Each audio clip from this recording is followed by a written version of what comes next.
My stepmother smiled as she placed the plate in front of me. "Eat up," she said softly. "It's a special dish. I made it just for you." Her voice was warm, her smile was perfect. Too perfect. I forced a small laugh and thanked her, but my hands tightened around the fork. The room felt suddenly smaller, quieter, like the air itself was holding its breath. My father avoided my eyes. My younger brother kept staring at his phone. No one noticed the way my chest tightened, or the instinct screaming in my head that something wasn't right. The food looked incredible. It smelled fine, and that's what scared me most. Because after years of living under the same roof as my stepmother, I'd learned a painful lesson. When she went out of her way to be kind, it was never without a reason. So when she turned away to pour the drinks, I made a decision in a single heartbeat. I switched our plates. And in that quiet moment, I unknowingly stepped into the most dangerous conflict of my life. I never planned on moving back into my father's house. At 32, I had my own life, my own apartment, and my own carefully built distance from the woman who now called herself my stepmother. But life has a way of cornering you when you least expect it. A sudden layoff, a medical bill I hadn't budgeted for, and a father who sounded tired and relieved when he said, "Just stay with us for a while, Harper. You'll always have a room here." He didn't say her name. He never had to. Linda had married my father 6 years after my mother passed away. On paper, she was everything people admired, organized, polite, endlessly helpful. The kind of woman who remembered birthdays, labeled pantry shelves, and brought casseroles to neighbors who barely knew her. People loved Linda. Living with her was another story. From the moment I stepped back into that house, I felt like a guest who had overstayed her welcome before she even unpacked. Linda greeted me with a long hug and a smile that never quite reached her eyes. "We're so happy you're here," she said. "This is your home." It didn't feel like it. My old bedroom had been transformed into a guest room. Neutral colors. No trace of who I used to be. My childhood photos were gone, replaced by framed quotes about gratitude and family harmony. Linda noticed me looking and laughed lightly. "Oh, I hope you don't mind," she said. I thought it was time for a fresh start. A fresh start. That was her favorite phrase. At dinner that first night, Linda took charge the way she always did, serving portions, refilling glasses, guiding conversation with practiced ease. My father, David, followed her lead, nodding along, avoiding conflict the way he had learned to do over the years. My younger half-brother, Ethan, barely looked up from his phone. "So," Linda said brightly, "how long do you think you'll be staying?" The question was casual. The message underneath it wasn't. "I'm not sure," I replied. "Just until I get back on my feet." "Of course," she said, smiling. Family supports each other. But later that night, as I lay awake in a room that no longer felt like mine, I realized something hadn't changed at all. Linda was still watching. Still managing. Still controlling every small detail under the mask of kindness. It was never the big things. Never shouting or obvious cruelty. It was the quiet corrections, the subtle reminders, the way she rearranged my groceries without asking, the way my father deferred to her even when it came to conversations between him and me. "You left the window open," she'd say gently. "That supplement might not be right for you," she'd suggest. "I made something healthier for you tonight. Always for you. Always framed as care." I told myself I was being sensitive, that I was stressed, that grief and pride made people imagine threats where there were none. But deep down, a familiar unease settled into my bones, because I had lived with Linda once before. And I remembered how, slowly and patiently, she made sure everything in the house revolved around her: rules, her timing, her decisions, her version of what was best. By the end of that first week, I understood one thing clearly. This wasn't just a temporary stay. It was a test. And I didn't yet know what would happen if I failed it. At first, I told myself I was overthinking. That's what people like Linda count on, that you'll doubt your own instincts before you ever question theirs. She never raised her voice, never said anything that could be quoted back as cruel. Everything she did came wrapped in politeness, concern, and carefully chosen smiles. But the little things began to stack up. It started in the kitchen. I noticed my groceries never stayed where I left them. Protein bars I bought for myself disappeared, replaced with healthier alternatives Linda insisted were better for me. Teas I preferred were swapped out for blends she brewed every morning and insisted I drink. "I worry about your stress levels, Harper," she'd say. "This one helps calm the body." It was always phrased like advice, like care. Then there were the routines. Linda began keeping mental notes of everything I did. What time I woke up, whether I'd eaten, how long I spent in the shower. She asked these questions casually, but she remembered every answer. "You slept late today," she said one morning at breakfast. "I couldn't fall asleep," I replied. She hummed. "You've always been sensitive." I hadn't. Or at least, I hadn't been before I moved back in. My father noticed none of it. Or maybe he noticed and chose not to. Either way, whenever I tried to hint that something felt off, he brushed it aside. "Linda's just trying to help," he said. "She worries." So did I. But not in the same way. One afternoon, I opened the medicine cabinet to find my vitamins rearranged. The bottle I'd brought from my apartment was gone, replaced with a new one, same label, different brand. "I switched it," Linda said from the doorway. "This one absorbs better." "You should have asked," I said, keeping my tone even. She smiled. "I didn't think you'd mind." I did mind. That night, I started writing things down. Not because I thought something terrible was happening, at least not yet, but because experience had taught me that patterns mattered. Dates, small changes, conversations that left me unsettled. The more I paid attention, the clearer it became. Linda was always present when it came to what I consumed. What I ate, what I drank, what I took for my health. She never forced anything. She just hovered, waited, and nudged until refusing felt rude. One evening, I skipped dinner, claiming I wasn't hungry. The disappointment on her face was instant, barely hidden. "You really should eat," she said. "Skipping meals isn't good for you." "I'm fine." She watched me for a long moment, then nodded. "All right, tomorrow then." The words sounded harmless. The tone wasn't. Even Ethan noticed something. "She's been really focused on you," he whispered one night when Linda wasn't around. "More than usual." That comment stayed with me, because I had noticed it too. By the end of the second week, the unease I'd tried to ignore had sharpened into something colder and more precise. I didn't know what Linda wanted, but I knew this much.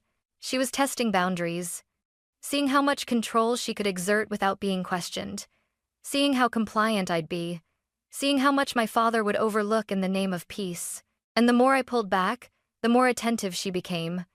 By the time she announced that she'd planned a proper family dinner for the coming Sunday, something special, just for us, my instincts were already on high alert. I smiled and agreed, but inside, a quiet voice whispered a warning I couldn't ignore.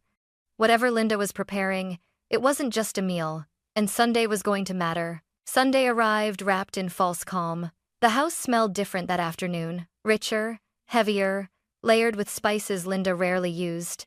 By late afternoon, she was already dressed, hair perfectly styled, moving through the kitchen with quiet confidence, as if this meal were a performance she'd rehearsed many times. "I wanted tonight to feel meaningful," she said when she noticed me watching from the doorway. "We don't sit together like a real family often enough." The word real lingered between us. My father came home early, carrying a bottle of wine Linda had specifically requested. Ethan even put his phone away without being asked. Everything about the evening felt orchestrated, like everyone had been assigned a role and given instructions I hadn't received. The dining table was set with care cloth freshly pressed, candles lit, her good dishes brought out from the cabinet she usually kept locked. She only used them for holidays, or moments she wanted to remember, or moments she wanted others to remember. "Sit here, Harper," Linda said, guiding me into a chair beside her instead of my usual seat across the table.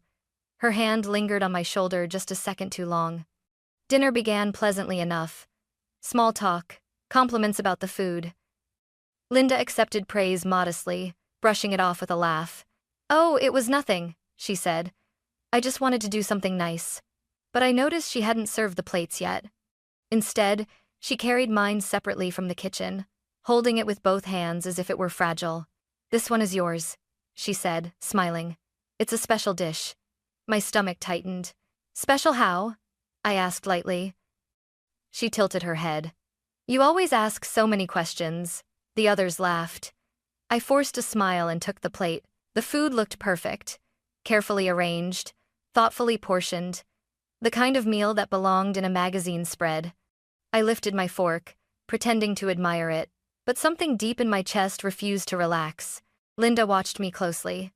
Not openly, not obviously, just enough that I could feel her attention even when I wasn't looking at her. "You've been under so much stress," she said. "I thought you deserved something comforting." "That's kind of you," I replied. My father raised his glass. "To family," he said. "To family," everyone echoed. I took a breath. The smell wasn't unpleasant. In fact, it was almost inviting. And that, somehow, made it worse. Because nothing about Linda was careless. She prided herself on precision, on planning, on anticipating needs before anyone voiced them. If this dish was special, it was special for a reason. I took a small bite. The taste was fine. Good even. No bitterness. No obvious warning. Yet the unease didn't fade, it sharpened. Linda smiled wider. "Good?" she asked. "Yes," I said. "Very." She relaxed slightly, leaning back in her chair. Conversation drifted. Ethan talked about school. My father mentioned work. Linda chimed in at all the right moments, guiding the flow effortlessly. Anyone watching would have seen nothing but a peaceful family dinner. But I couldn't shake the feeling that I was being measured. Halfway through the meal, Linda stood up. "I forgot the wine opener," she said. "I'll be right back." She turned toward the kitchen. Time slowed. I looked down at my plate, then at hers. They were nearly identical. My heart began to pound, not with panic, but with clarity. A quiet realization clicked into place, built from weeks of small observations, careful notes, and instincts I'd been taught to ignore. This wasn't about kindness. It was about control. And suddenly, refusing to eat felt too obvious, too confrontational. Whatever Linda wanted, she wanted it to happen quietly, without resistance. So I didn't push back. I didn't speak. When she disappeared into the kitchen, I acted. My hands moved with calm precision as I slid my plate to the side and pulled hers toward me. No sudden motions, no noise. Just a simple exchange, hidden behind the flicker of candlelight. By the time Linda returned, smiling with the bottle in her hand, I was cutting into what had been her portion. She didn't notice. Or maybe she didn't expect me to do anything at all. "Sorry about that," she said, settling back into her seat. "Where were we?" "Family," my father said again. I nodded, lifting my fork.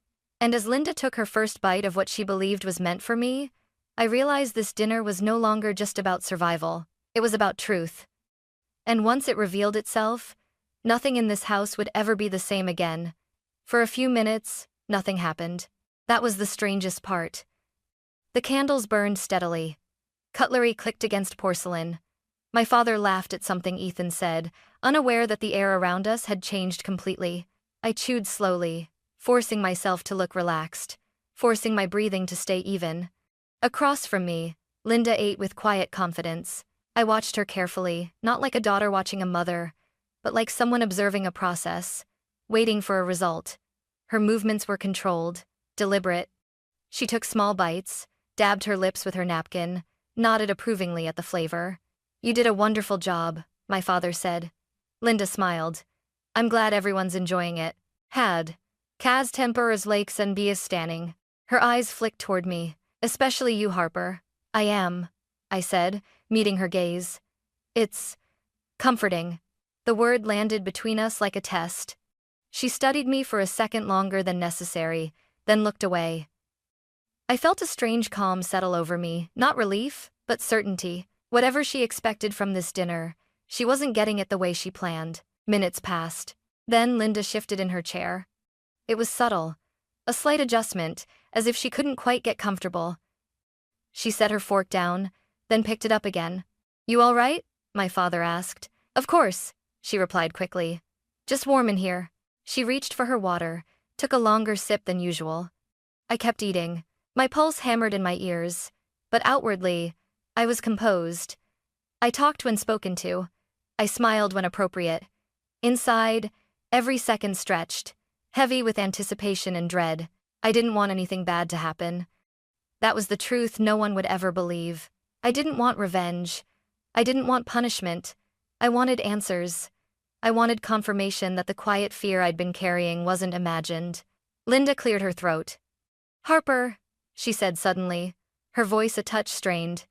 "You haven't been sleeping well, have you?" The question came out of nowhere. "I've been fine," I said.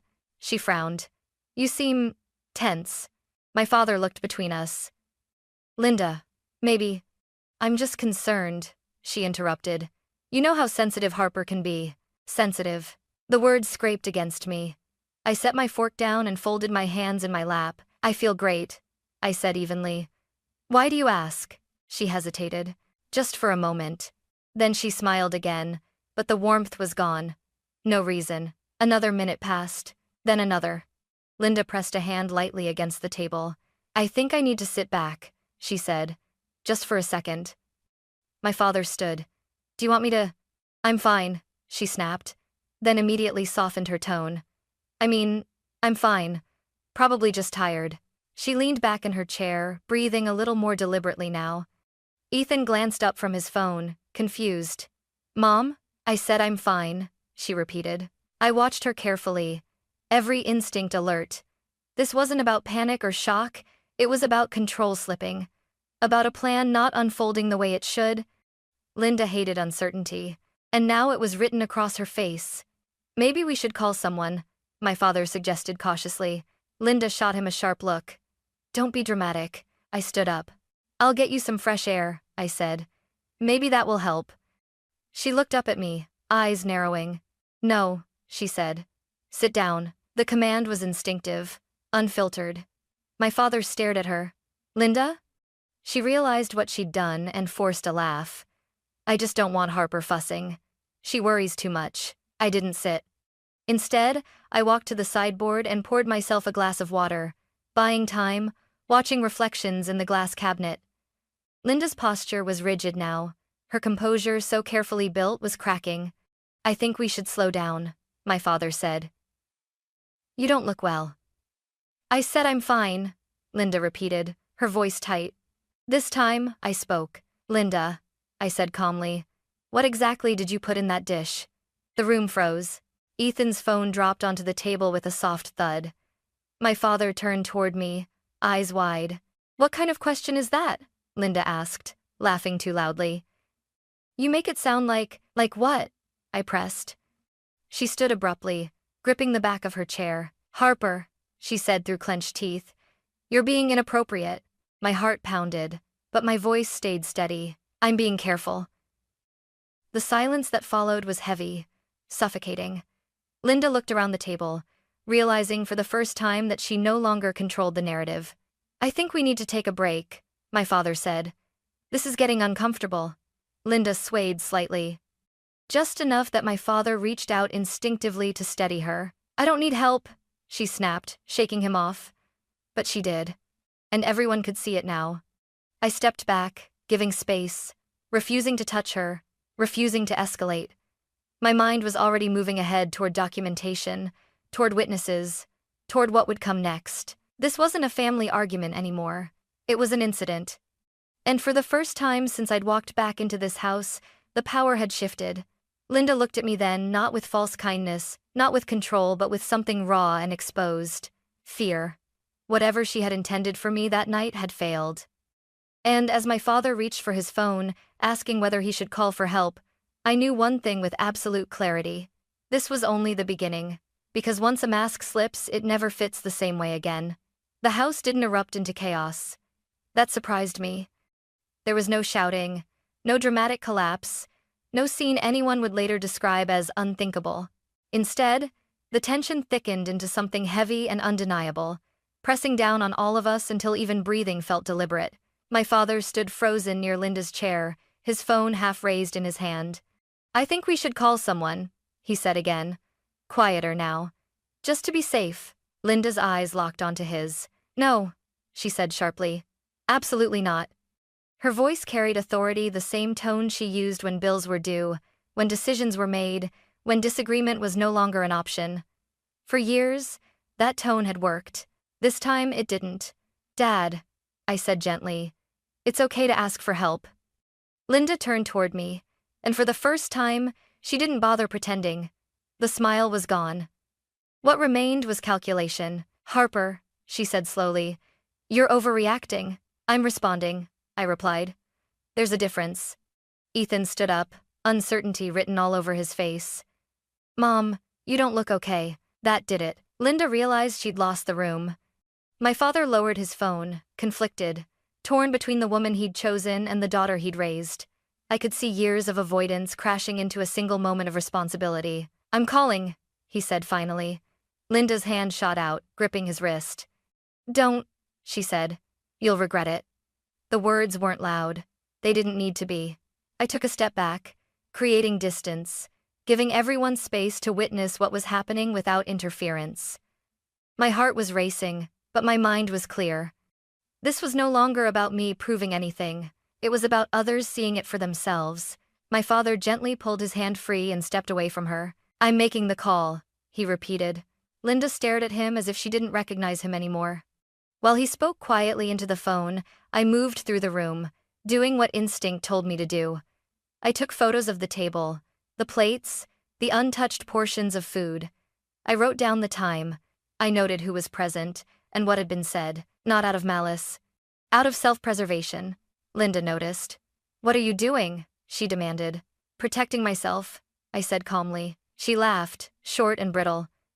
"From what? Me?" I didn't answer. Because answering would have turned this into an argument. And arguments fade. Documentation doesn't. The minutes that followed were slow and uncomfortable. A neutral voice on the phone asked questions. My father answered carefully. Linda sat rigidly, arms crossed, her composure partially restored, but something fundamental had changed. She no longer controlled the pace. Eventually, my father ended the call and looked at both of us. "They advised us to have her checked," he said, "just to be cautious." Linda stood up abruptly. "This is ridiculous," she said. "I won't be treated like a problem in my own home." "No one said that," he replied. "But you're thinking it," she snapped, her gaze flicking to me. "She put this in your head." I met her eyes. "You did that yourself." Ethan left the room quietly, overwhelmed. I didn't blame him. Some truths are too heavy to witness all at once. Later that night, after things settled into an uneasy calm, I retreated to my room and locked the door. That was when I allowed myself to shake. Not from fear, but from the realization of how close I'd come to dismissing my instincts. How easy it would have been to stay quiet, to keep eating, to let discomfort pass for peace. I opened my notebook and wrote everything down while it was still fresh. Every word, every look, every shift in tone. Because I knew what came next. People like Linda didn't confess. They reframed. They denied. They turned concern into accusation and boundaries into betrayal. And if this moved beyond the house, if authorities, lawyers, or counselors became involved, I needed clarity. Facts. A record that couldn't be softened or rewritten. Down the hall, I heard Linda's voice, low and urgent, speaking to my father behind a closed door. I couldn't hear the words, but I didn't need to. I knew the pattern. Appeal to loyalty, question my stability, reassert control. But something had changed in my father, too. For the first time, he'd seen what happened when Linda didn't get her way. And he couldn't unsee it. I lay awake that night, staring at the ceiling, my mind replaying the evening in quiet loops. I didn't know exactly what Linda had planned. I didn't need to. What mattered was this. I had listened to myself. I had acted without escalating. And I had ensured that, whatever came next, I wouldn't be alone or unprotected. This wasn't the end. But it was the moment everything stopped being private. And once a situation enters the light, especially the light of witnesses and records, it never returns to the shadows the same way again. The next few days moved slowly, but the truth moved fast. Not loudly, not dramatically. It didn't explode into accusations or screaming matches. Instead, it gathered quietly, patiently, like water seeping into cracks no one realized were there. Linda became careful, too careful. She stopped hovering, stopped offering me food or drinks. She spoke less at the table, watched more. Her kindness didn't disappear, it sharpened, became strategic, measured, as if she were recalibrating after a misstep. My father noticed. I could see it in the way he studied her now, The way his answers to her questions grew shorter. He didn't confront her. He didn't need to. Something in him had shifted from trust to vigilance, and once that line is crossed, there's no going back. I didn't push. I didn't provoke. I stayed calm, polite, observant, and in the quiet, the house began to reveal things Linda could no longer control. The first confirmation came from outside the family. Rachel Collins, my father's longtime friend, and an attorney stopped by one afternoon to check in. Linda had suggested the visit herself, eager to appear cooperative. I watched her perform concern with impressive precision. Rachel asked neutral questions, simple ones. How's everyone holding up? Anything unusual lately? Have there been changes in routines? Linda answered smoothly. Too smoothly. When Rachel and I were briefly alone in the hallway, she lowered her voice. Harper, she said, I need to ask you something directly. I nodded. Do you feel safe here? The question landed harder than anything Linda had said. Yes, I answered carefully. But I'm being cautious. Rachel studied me. That's a good instinct. Later that evening, my father asked me to sit with him in his study. The door was closed. The tone was different, no longer defensive, no longer dismissive. I've been looking through some things, he said quietly. My chest tightened. What things? Financial records, household expenses, changes Linda made that I never approved. He slid a folder across the desk.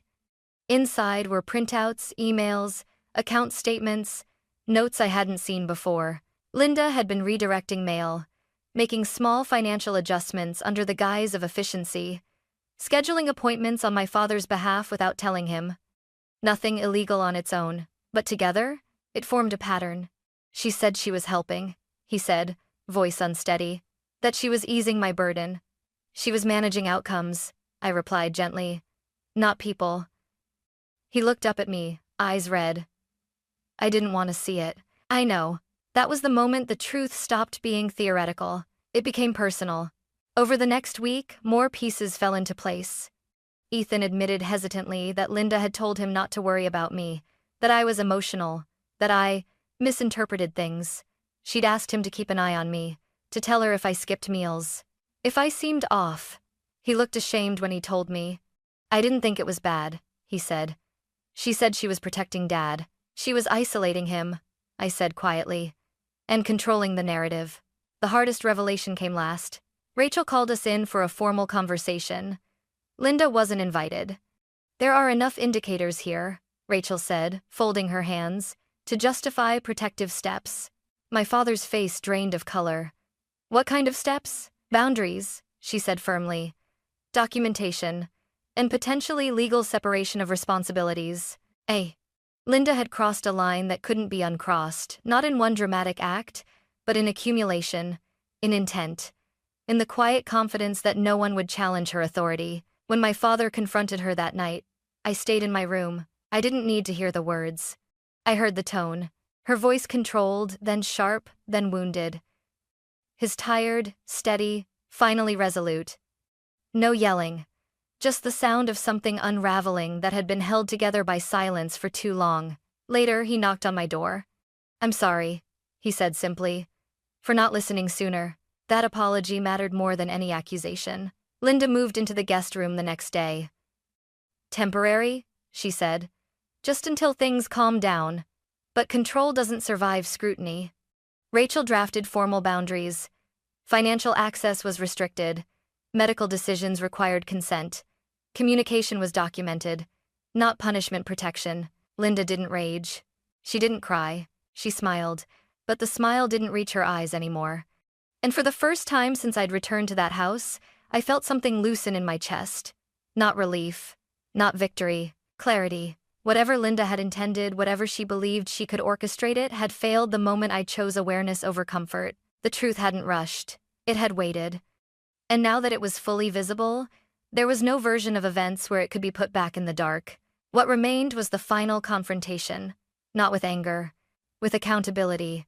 And I knew it was coming. The confrontation didn't happen the way movies show it. There was no slammed door, no raised voices echoing through the house, no dramatic confession. It happened on a quiet Thursday morning, when the house felt almost peaceful again. Linda asked to speak with me alone. I think we should clear the air, she said, standing in the doorway of the living room. For the sake of the family. The phrase made my stomach tighten. I agreed anyway. We sat across from each other on opposite ends of the couch, a coffee table between us like a line neither of us would cross. Sunlight poured through the windows, exposing every detail, the tension in her jaw, the way her fingers twisted together in her lap. For a moment, she just looked at me. You've always been difficult, she said finally, her tone calm, measured. Even as a child. I didn't respond. She leaned forward. You see threats where there are none. You take concern and turn it into accusation. Concern doesn't need control, I replied. Her lips tightened. You don't understand what it takes to hold a family together. I understand what it costs, I said. That's when the smile slipped. Everything I've done, Linda said sharply, I did for this family. For your father. You did it for authority, I said. Not care. Her eyes flashed. You think you're smarter than me? I think I'm finally listening to myself. She stood up abruptly, pacing the room. You came back into this house and disrupted everything, she said. Your father was fine. Ethan was fine. And then you arrived with your notebooks and your suspicions. I remained seated, calm, grounded. You built a system where no one questioned you, I said. And when someone finally did, you called it instability. Set to mock it. She stopped pacing. Be careful, Harper, she warned quietly. People won't believe you. They never do. That was the moment I understood. This wasn't about the dinner, or control, or even fear of exposure. It was about power. You're right, I said softly. They didn't believe me. At first, her eyes narrowed. But they're paying attention now. She laughed. Short, bitter. Because you made a scene. No, I said, because I didn't. Silence stretched between us. I kept records, I continued. I didn't accuse. I didn't escalate. I documented. And now professionals are involved. Her face drained of color. What professionals? She asked, too quickly. Legal, I replied. Medical, financial. She took a step toward me. You wouldn't. I already did. The room felt smaller, heavier. You're destroying this family, she whispered. I'm protecting myself, I said. And my father. Her composure shattered then, not into rage, but desperation. You don't know what it's like to manage everything alone, she said, voice shaking. To make decisions no one else is strong enough to make. You decided you knew better than everyone else, I replied. That's not strength. Footsteps echoed in the hallway. My father stood there, having heard enough. Linda, he said quietly. This conversation is over. She turned to him, stunned. You're choosing her? She demanded. I'm choosing clarity, he said. And boundaries. Her eyes moved between us, realizing there was no ground left to stand on. This isn't finished, she said, her voice cold again. You'll regret this. I stood up. No, I said. You will. Rachel arrived that afternoon. So did paperwork. Not dramatic, not cruel, just firm. Linda was informed calmly, professionally of the steps being taken. Restricted access, required evaluations, legal counsel recommended, temporary separation of living arrangements. She didn't argue. She knew arguments no longer worked. As she packed a small suitcase, she avoided my eyes. The woman who once controlled every detail of this house now moved carefully, quietly, like someone navigating unfamiliar territory. At the door, she paused. I tried to help you, she said, without turning around. You tried to control me, I replied. She left without another word. The house felt different that night, lighter. My father sat at the dining table long after dinner had ended, hands folded, staring at the space where Linda used to sit. I should have listened sooner, he said. You listened when it mattered, I replied. And for the first time in weeks, I slept without fear. Not because everything was resolved, but because the truth had finally been spoken out loud, and once that happens, power changes hands. The story wasn't over yet, but the most dangerous part was behind me, because the person who smiled and said, "Eat up, it's a special dish," no longer had a seat at the table, and she never would again. In the weeks that followed, the house slowly became quiet in a different way. Not the tense, watchful silence that had wrapped itself around every conversation, but a calm, honest quiet. The kind that comes when nothing is being hidden anymore. Linda didn't come back. The legal steps my father took became permanent. Responsibilities were clearly defined. Boundaries were written down instead of implied.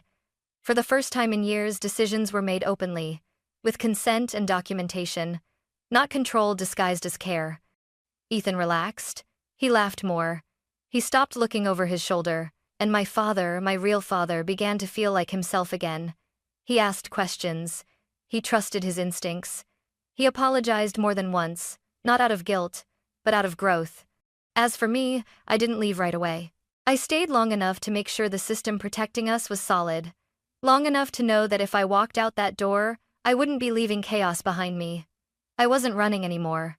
I was choosing. When I finally moved out, it was on my own terms. I didn't feel angry. I felt proud. Proud that I listened to the voice inside me when it whispered instead of screamed. Proud that I didn't need proof of harm to justify protecting myself. Proud that I chose clarity over comfort. What happened at that dinner table taught me something I'll never forget. Danger doesn't always announce itself.